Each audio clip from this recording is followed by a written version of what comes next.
नमस्कार, जय जिनेन्द्र।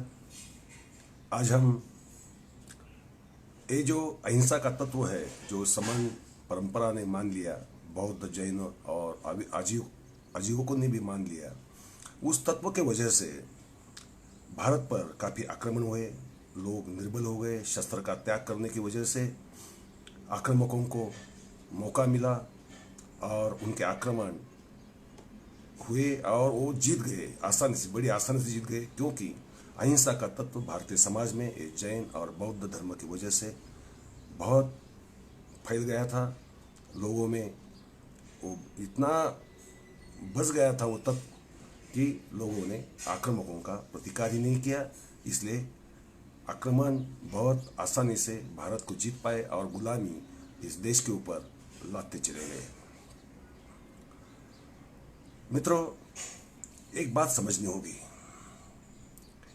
ये जो वैदिक विद्वान हैं वे ऐसा ही प्रचार करते आए हैं और जैनों की तरफ, बौद्धों की तरफ और अहिंसा की तरफ एक देखने की जो दृष्टि है दूषित करते आए हुए हैं और जैन बौद्धों को एक ढंग से वो दोषी मानते हैं। मगर असलियत बहुत ही अलग है, जो ऐतिहासिक सबूतों के बलबूते ही साबित हो जाती है कि ऐसा कतई नहीं था, कभी नहीं था। ये बात बहुत गलत ढंग से प्रचारित की जा रही है, फैलाई जा रही है और इसमें सावरकर जैसे लोग हो, आरएसएस जैसे,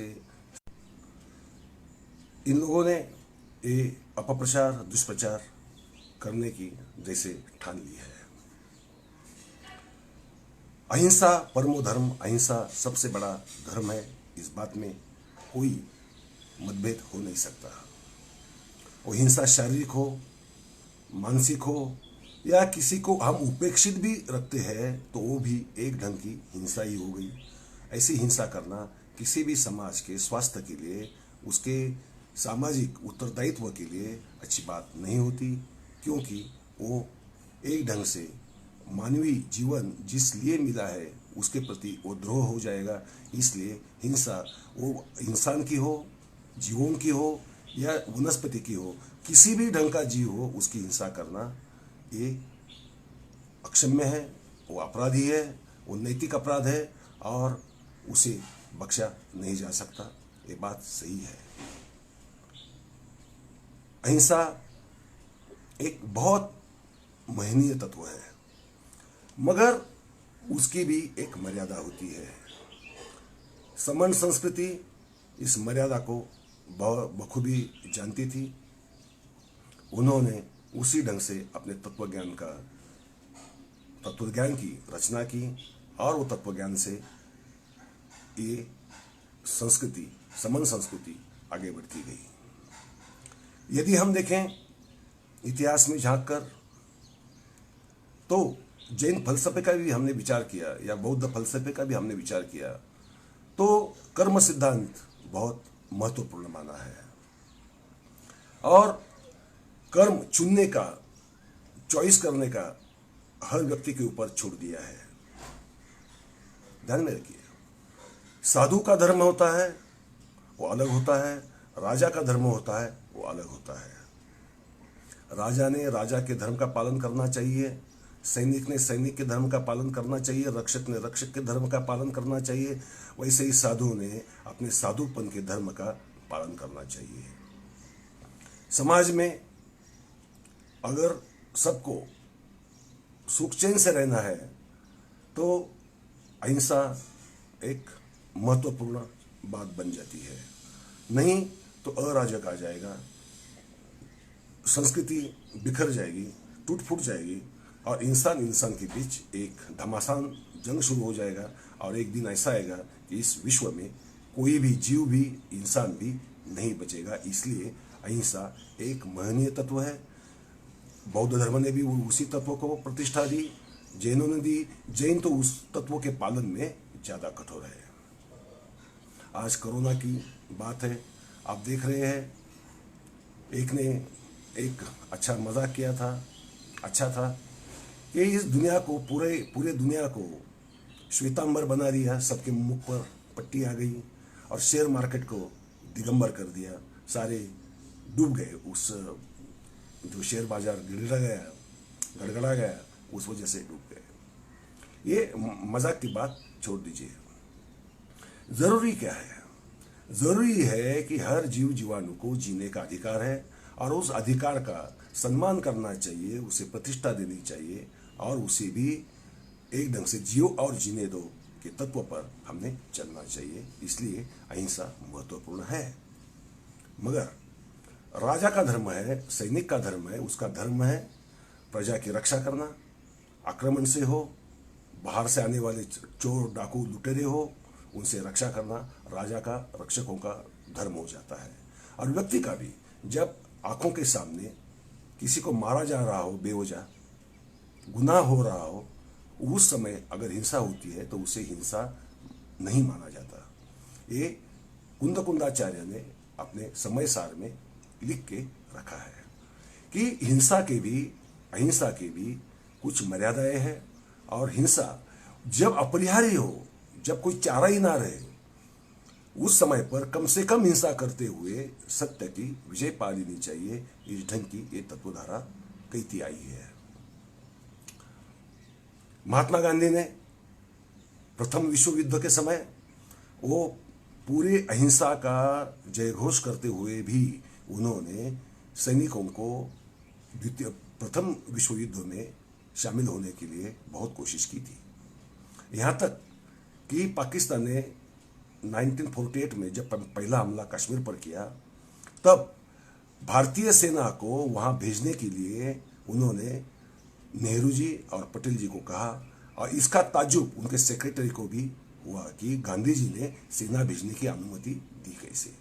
क्योंकि गांधी जी जानते हैं कि राजनीति में सेना का महत्व अलग है और जहां सेना चाहिए वहां सेना चाहिए, और शांति जो है, अहिंसा जो है, वो बलवान की अहिंसा होनी चाहिए, निर्बल की, डरने वाले डरपोक लोगों की अहिंसा उन्हें नहीं चाहिए थी। और यही तत्व है जो हजारों सालों से शमन संस्कृति में भी चलता आया है और इस तत्व को, महत्ता को शमन संस्कृति ने, जैन धर्म ने और बौद्ध धर्म ने बखूबी समझा। अभी देखिए, हम सम्राट अशोक के पहले जो उनके दादा थे चंद्रगुप्त मौर्य, उनकी मिसाल लेंगे। उन्होंने भारत का पहला साम्राज्य खड़ा किया, ये ऐतिहासिक रूप से साबित हो चुका है। वो साम्राज्य स्थापित करने के बाद, उसे सुस्थापित करने के बाद उन्होंने जैन धर्म में प्रवेश किया और वो दक्षिण श्रवण बेलगोला को चले आए। अशोक कलिंग के संहार के बाद कहते हैं कि वो बौद्ध बन गया, अहिंसा का उसने नारा दिया। मगर अगर हम अशोक के शिलालेख अगर देखेंगे तो पता चलेगा कि उसने जो अहिंसा का विरोध किया, वो अहिंसा, वैदिक लोग जो यज्ञों में पशु हिंसा करते थे, उसका विरोध हर शिलालेख के जो मजकूर है, जो मैटर है, उसमें लिखा गया है। खुद अशोक ने कलिंग के बाद उत्तर भारत लगभग महाराष्ट्र तक जीत तो लिया ही। वो अफगानिस्तान गया, जाबुलिस्तान, काबुलिस्तान, तोखारिस्तान, वो प्रांत, बैक्ट्रिया वो जीत लिए और वहां उसके शिलालेख है। अब मुझे बात बताइए आप कि शस्त्र हाथ में लिए बगैर सिर्फ धर्म की ध्वजा लेकर तो अफगानिस्तान, जाबुलिस्तान, काबुलिस्तान, तोखारिस्तान तो जीत नहीं सकते थे। लड़ाई सैन्य बल के बिना ये असंभव था। अशोक ने वो किया क्योंकि अशोक को राजधर्म मालूम था। व्यक्तिगत जीवन में अहिंसक होना, धर्म के नाम पर हिंसा करना या बेवजह किसी की जान लेना, ये अहिंसा के तत्व में बैठता नहीं है। मगर राजनीति के लिए, राजनैतिक सफलता पाने के लिए जहां युद्ध जरूरी होता है वहां युद्ध करना अशोक ने भी नागवार नहीं समझा। दूसरी बात, बृहद्रथ जो अशोक का पोता था, वो बृहद्रथ भी बौद्ध था। उसको पुष्यमित्र शुंग ने मारा। मर कब मारा? देखिए, जब बृहद्रथ अपनी सेना का निरीक्षण करने गया था, उनका संचलन देखने गया था, उस समय एक घड़े में छिपकर बैठे हुए पुष्यमित्र शुंग ने अचानक बृहद्रथ पर हमला कर दिया और बृहद्रथ को मारा और खुद का राज स्थापन किया। तो सेनादल बौद्ध होते हुए भी बर्खास्त नहीं किए गए थे। सेनादल बरकरार थे और वो सेना का काम था रक्षा करना, और वो रक्षा करते आए। इसलिए पुष्यमित्र शुंग बिना कष्ट, बिना कुछ खास मेहनत के बगैर वो राजा बन पाया। दूसरी बात, सम्राट खारवेल है। सम्राट खारवेल मेघवाहन चैत्रराज वंश का जो सम्राट हुआ, कलिंग का सम्राट था, जैन था। उसने काफी जैन मंदिर खड़े किए। उसने जीवन में बहुत सारे युद्ध लड़े। उसने नंद राजा जो मगध का सम्राट था, नंद, उसने जब कलिंग से महावीर की मूर्ति चुरा के वो ले गया था, उस मूर्ति को वहां आक्रमण करके खारवेल ने उसे वापस कलिंग लाया और उसकी प्रतिष्ठापना की। उसने महाराष्ट्र पर भोज हो, रट्ठी हो, उनके ऊपर भी आक्रमण किया। यहाँ तक कि शिलालेख में कहा गया है कि वो पांड्य जो साउथ की राजवंश है वहाँ तक गया, वहाँ भी उसने युद्ध किए। वो राजस्थान में भी आया, राजस्थान में भी उसने युद्ध किए और एक अपना साम्राज्य खड़ा किया, जबकि वो जैन था। वैसे ही हम मिसालें ले सकते हैं, राष्ट्रकूटों की ले सकते हैं। राष्ट्रकूटों ने गुजरात तलक, साउथ से लेकर गुजरात तलक अपना साम्राज्य फैलाया। यहाँ तक कि गंग वंश है, गंग वंश के जो जैनी था, उनका जो सेनापति था चामुंड राय, वो जैन था। ये जो चामुंड राय करवीरे, ऐसा जो बाहुबली की मूर्ति के नीचे लिखा हुआ है, मराठी का जिसे पहला शिलालेख माना जाता है, वो शिलालेख या वो मूर्ति, उसकी प्रतिष्ठापना चामुंड राय ने की, जो गंग राजवंश का था। और गंग राजवंश जैनी था और ये गंग राजवंश साउथ में काफी सालों तक, काफी दशकों तक अपना साम्राज्य प्रस्थापित कर पाया। हम 8वीं सदी में आते हैं। हम सबको पता है कि पहला आक्रमण जो हुआ मोहम्मद कासिम का, अरबों का जो पहला आक्रमण भारत पर हुआ, वो कासिम का हुआ, 8वीं सदी में हुआ, 711 में। तब कश्मीर का सम्राट ललितादित्य और कन्नौज का सम्राट यशोवर्मन, इन दोनों ने अरबों को भारत से खदेड़ दिया था, पूरा खदेड़ दिया था। उल्टे ऐसा हुआ कि जो दाहिर था वो वैदिक राजा था, ध्यान में रखिए। और वैदिक राजा पर आक्रमण इसलिए हुआ था कि उसने काफी अरबी यात्रियों को, महिलाओं को कैद करके देवल के पोर्ट पर, बंदर पर उन्हें कैद करके रखा था। उनको छुड़ाने के लिए, ये छोड़ ही नहीं रहा था उनको छुड़ाने के लिए कासिम आया था। कासिम का पहला आक्रमण वो धर्म को प्रचार करने के लिए या भारत को जीतने के लिए नहीं हुआ था। वो दाहिर ने जो औरतों और नागरिक अरबों को कैद करके रखा था, उनको छुड़ाने के लिए था। और वो आक्रमण 4 साल में खत्म भी हो गया। बाद में बार बार आक्रमण हुए, तो एक आक्रमण में चालुक्य हो, राष्ट्रकूट हो, उन्होंने वो आक्रमण को रोक लिया। ललितादित्य भी उसमें शामिल था, यशोवर्मन भी उसमें शामिल था। और ये यशोवर्मन, ध्यान में रखिए, ये यशोवर्मन बाद में जीवन के उत्तर काल में जैन बन गया, जो प्रबंध कोश में इसके बारे में पूरा ब्यौरा मिलता है। और गढ़ वो ये जो प्राकृत काव्य है, महाकाव्य है, इसमें भी उसके जो दिग्विजय पराक्रम है, उसका पूरा ब्यौरा वो गौड़ वो में हमें वाक्पति के मिलता है। अभी होयसर हो गए, ऐसे काफी जैन राजवंश हुए। अगर हम और पुरातन इतिहास में चले जाते हैं तो पता चलता है कि भारत का पहला चक्रवर्ती था भरत, जिसने चारों दिशाओं को जीत लिया था और अपना साम्राज्य खड़ा किया था और पहला चक्रवर्ती सम्राट बना। और वो जिसके वजह से इस देश का नाम भारत हो गया। तो ये युद्ध जो किए भरत ने, जो आदिनाथ यानी ऋषभनाथ का बेटा था, तो ये जो युद्ध किए, अगर जैन धर्म में, जैन तत्वों में युद्ध ही अगर नहीं होता था, युद्ध ही अगर वो फिलोसॉफी में बैठता ही नहीं था, तो भरत ये युद्ध कभी नहीं करता था। वो भी साधु बनकर अरण्य में, जैसे बाहुबली चले गए वैसे वो भी चला जाता था। मगर साधु का धर्म और राजा का धर्म अलग होता है।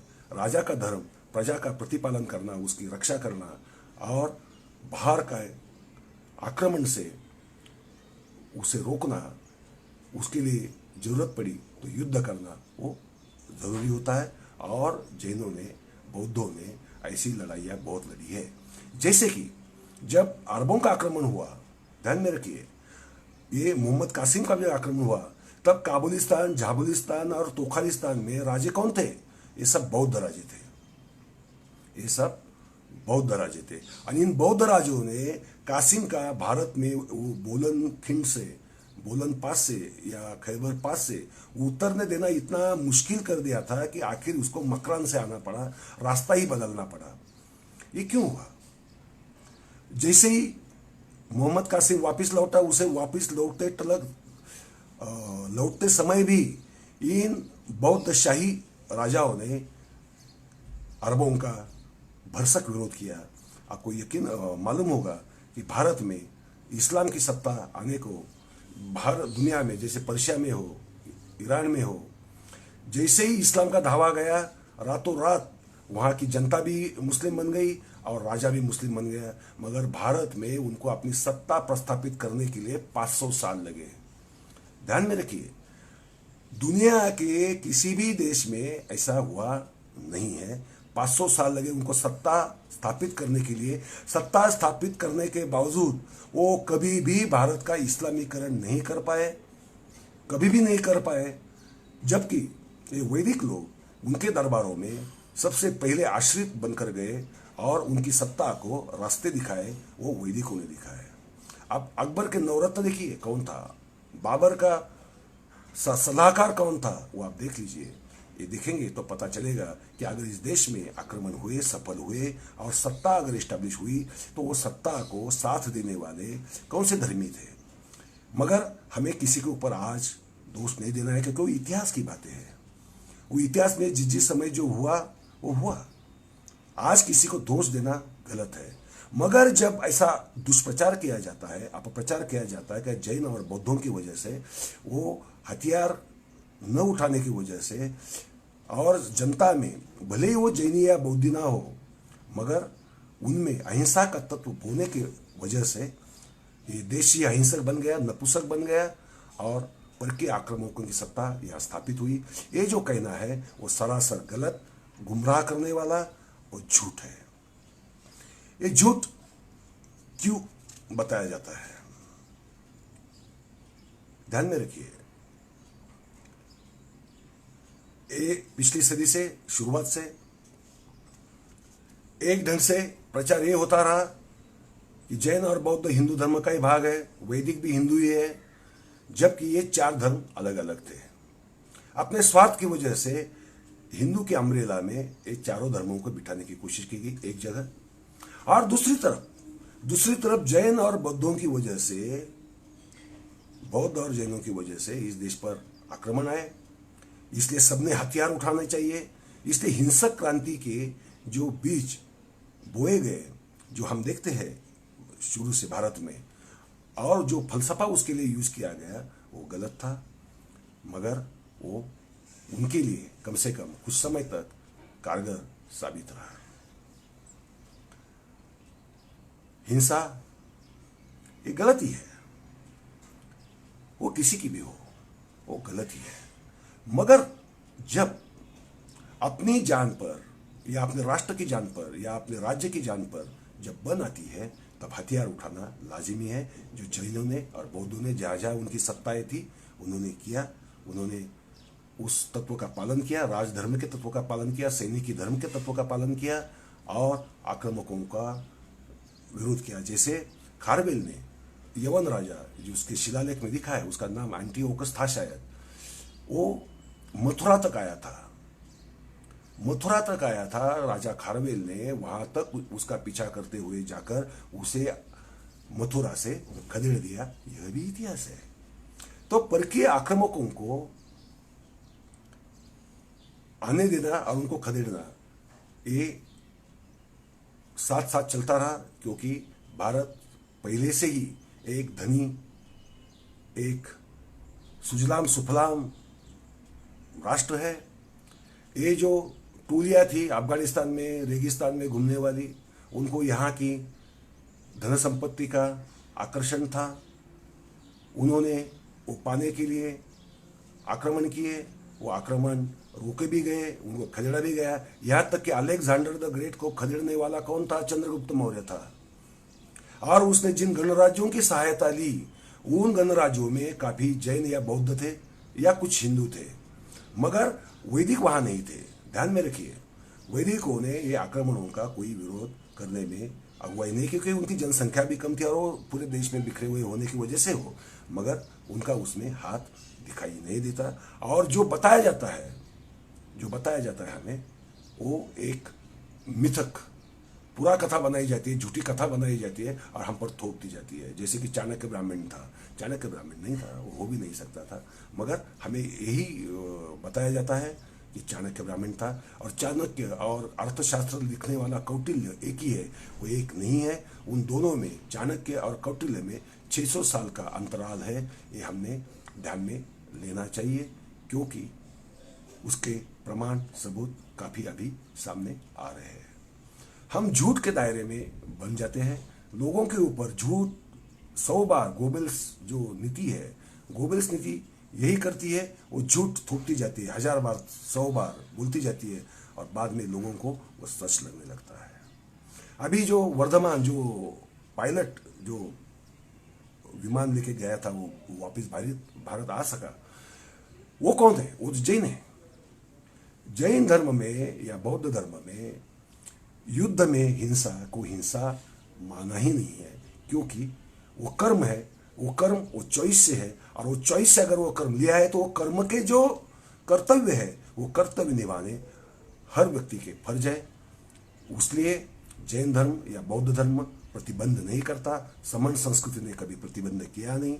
और आज हालात यह है कि सामाजिक रूप से किसी समाज गठ को या धर्म को बदनाम करना, उसके प्रति अपप्रचार करना, उसके ऊपर संन्यास्त खड्ग जैसे नाटक लिखना या दोष देना, ये गलत बात है। गांधी जी उसके प्रमाण है। वो तो अहिंसा के पुजारी थे, पूरी जिंदगी वो अहिंसक ही रहे, मगर जब युद्ध की बात आई, पाकिस्तान के हमले की बात आई, तब उन्होंने सेना को भेजने से इनकार नहीं किया, सैनिकों को, लोगों को सेना में दाखिल होने से इनकार नहीं किया, रोका नहीं। ये बात हमने ध्यान में रखनी चाहिए। ये हमारा जो कर्म है, वो कर्म हमें निष्ठा से करना चाहिए। वो कर्म के जो फल होते हैं, वो फल उसी हिसाब से होंगे। अगर आप पूरी निष्ठा से करोगे तो हर कर्म का फल अच्छा ही मिलेगा। जिसमें निष्ठा नहीं है, जिस कर्म के पीछे अच्छा विचार नहीं है, जिस कर्म के पीछे किसी को बचाने का या संरक्षण करने का विचार नहीं है, वो कर्म अवश्य बुरा है। ऐसी हिंसा भी अवश्य बुरी है, मगर अच्छे के लिए, संरक्षण के लिए, राज्य को बढ़ाने के लिए अगर हिंसा करनी पड़े तो हिंसा करने से वो जैनों ने या बौद्धों ने कभी ना नहीं कही है। उन्होंने कर्तव्य अपना निभाया है, और वो कर्तव्य निभाने की वजह से ही इस देश आज भी ध्यान में रखिए, वो एक ढंग से सामाजिक रूप से बहुत पावरफुल रहा है। आज जो विखंडन हो रहा है, वो विखंडन होने के जो कारण है, ये कारण जैसे अपप्रचार करने वाले लोग हैं, उनको हमें सही मुंहतोड़ जवाब देना पड़ेगा। उनके गलत विचारों का विरोध करना पड़ेगा, खंडन करना पड़ेगा, और सच को साथ लेकर आगे बढ़ना पड़ेगा। यही हमारा धर्म है, यही सबका धर्म है। जैन होने का मतलब ये नहीं होता कि, या बौद्ध होने का मतलब ये नहीं होता कि वो अभी निर्बल हो गया है, दुबला हो गया है। सबलों की हिंसा या सबलों की अहिंसा, ये सबसे बड़ी मायने रखती है। ये हमें ध्यान रखना चाहिए। हमने बलवान होना ही चाहिए, मगर हमारे बल का प्रयोग गलती से भी किसी दुर्बल पर अन्याय से नहीं करना चाहिए। यही जैन धर्म की, बौद्ध धर्म की या समण संस्कृति की एक सीख है। ये हमने समझ लेनी चाहिए और भविष्य की तरफ बलवान होकर, मानसिक रूप से, शारीरिक रूप से बलवान होकर आगे बढ़ना चाहिए। बस आज इतना ही। धन्यवाद।